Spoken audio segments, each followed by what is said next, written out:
All right, you feather merchants. This is another Pelican Bay story, and it's took place in the early 1990s. I was when I spent 10 months in Susanville, and then I was transferred to Pelican Bay in 1990. One of the jobs that they gave me at that time was the floor officer in 8 block, B8. And at that time, they called it a hard C program.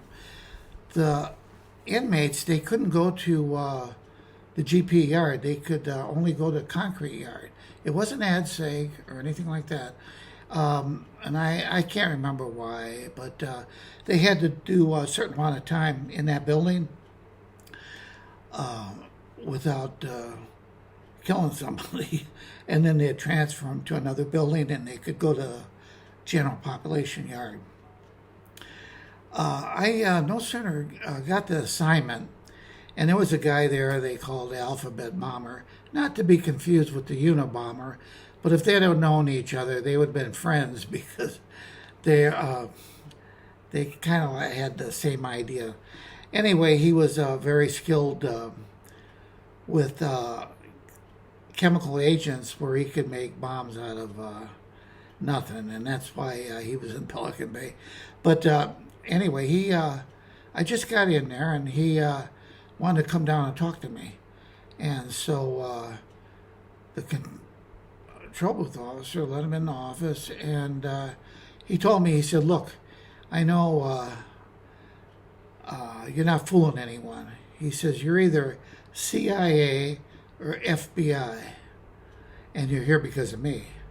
And I told him, I said, well, I thanked him for sharing his observation, but I said, I'm CDC. So he left, and about a month later, he came back. He said, "Hey, I'm sorry about that."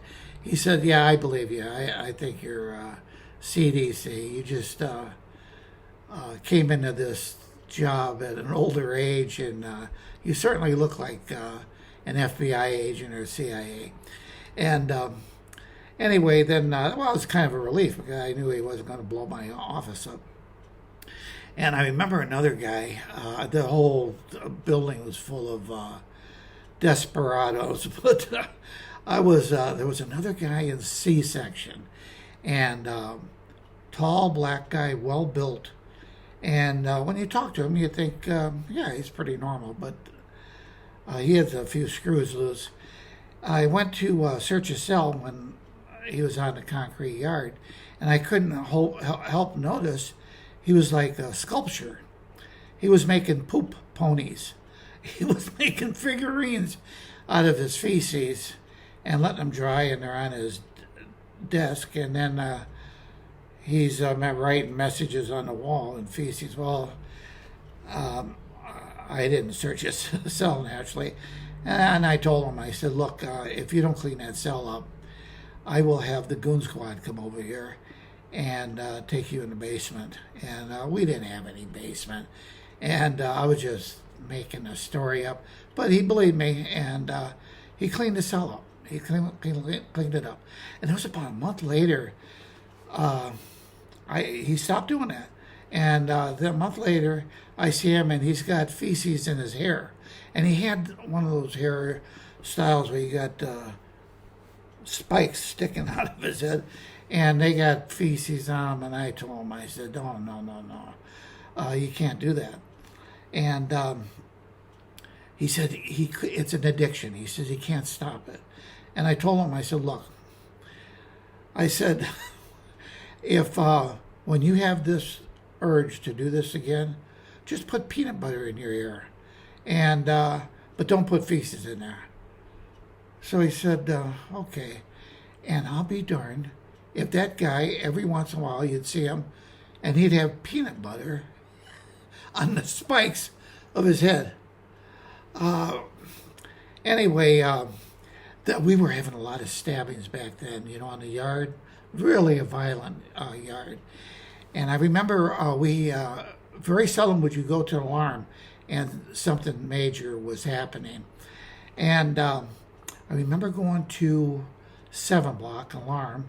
And just as I got to the entrance to the building, they were wheeling this guy out, and he had been cut, his neck sliced open, and the last amount of blood in his body was pouring out on the yard. I mean, he bled out right in front of me as they were wheeling him to the clinic. He died right then.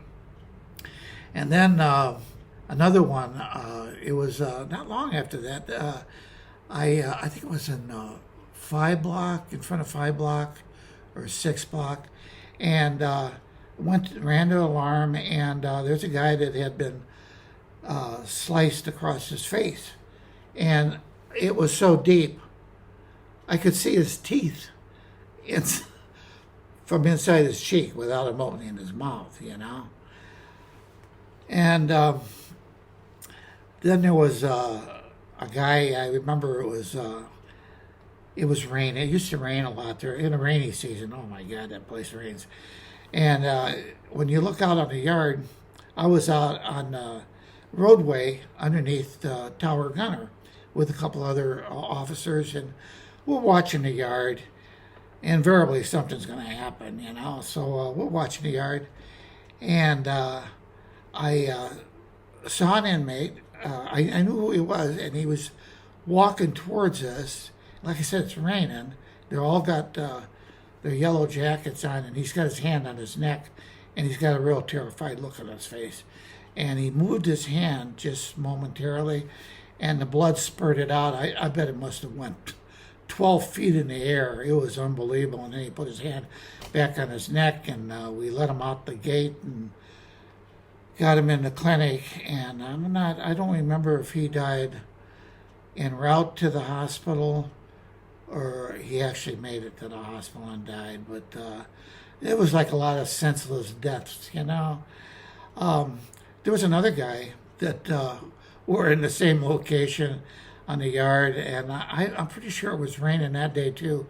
And he came to the gate, and he said, "I want to turn in a weapon." And one of the officers said, "Well, where's it at?" And he turned around, and it was a knife in his back. So they got the yard down, and they hauled him away. But they were able to surgically remove it at the hospital. What's another one? Oh, and this is another one that was interesting. And one of the former inmates that has a YouTube channel, I saw where he actually made mention of this incident, and he had been on at Pelican Bay the same time I was there. Anyway, where I saw the incident is I'm standing there on the yard underneath the gun, and with a couple other guys, and all of a sudden the fight breaks out on the yard. And the fight is only about 24 feet, 25 feet away from where we're standing. And of course they get the yard down right away. And at first it looked like the guy on top was, he was the aggressor. But the more I looked, I could see that wasn't the case. The aggressor was on the bottom, and he pulled his victim on top of him, and he's stabbing him in the back. And I saw the blood coming out of his back, so I thought, boy, he's not going to last too long getting stabbed like that. And the gunner shot, and he shot right next to their heads. I mean, it was like probably around a foot away from him, and I thought for sure that would make him stop, but it didn't. He continued stabbing this inmate, and the guy couldn't get away from him. And I kept thinking, I hope the gunner sees what I see, because at first I thought it was the aggressor was on top, but he's the one on the bottom. And the gunner shot, and he hit that guy, the round of the bullet hit him in the forehead. And the guy that he had been stabbing rolled off of him, and the guy on the bottom, he had the knife clutched in his fist. And Anyway, there was inmates that all they saw is the gunner. He shoots this inmate, and they think all they were doing was fighting. I mean, you didn't see fist fights in this place. If you saw a fight, it was with weapons, and they were threatening to get up and attack us. And anyway, nothing ever happened where they turned on us that particular day. Anyway, this is kind of a short video, and I just thought I'd share it with you guys. And yeah, like I said, B-Yard. Oh, and there was another one I just happened to recall.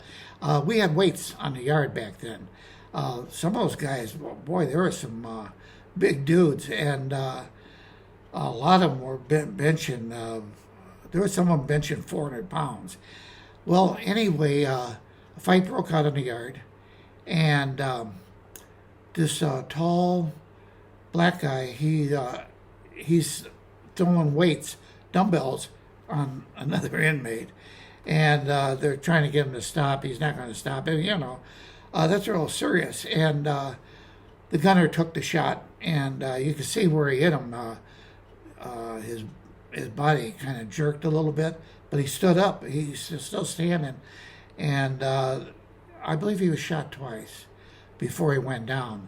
And he went down, and they took him away. And I later heard that he died in the ambulance, but the medics said they could have saved him. It's just that his veins in his arms they were collapsed. They were from shooting up so much that they couldn't get an intravenous into his arm to save him. But anyway, that's just a couple of war stories, and I'll sign off for you right now. And all right, you feather merchants, have a nice day.